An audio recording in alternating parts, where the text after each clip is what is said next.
तुला कसं माहिती आजीचा पाय दुखतोय? अगं आजीचं पाय दुखते चालून चालून. ओके. मग तुला कसं कळलं आजीचा पाय दुखतोय? मला दिमागनी कळलं. हा, दिमागने. बर, तुझ्याकडे चांगलं दिमाग आहे असं तू म्हणतेस. Okay okay. का आजीने सांगितलं माझा पाय दुखतोय?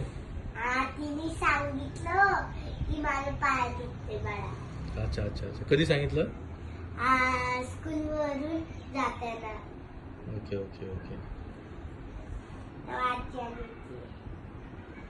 इथं एक टिक्का इथे टिक्का चोरून गेली, निवडून गेली. वा, मस्त. पाणी कसं एकदम ठीक कुठलं नाही पाईप, ते त्या धरणातून दुसरीकडे पाणी टाकलं. अरे ते गटारचं पाणी तिथं टाकतात. कारण ते पुढच्या धरणांना पाणी कमी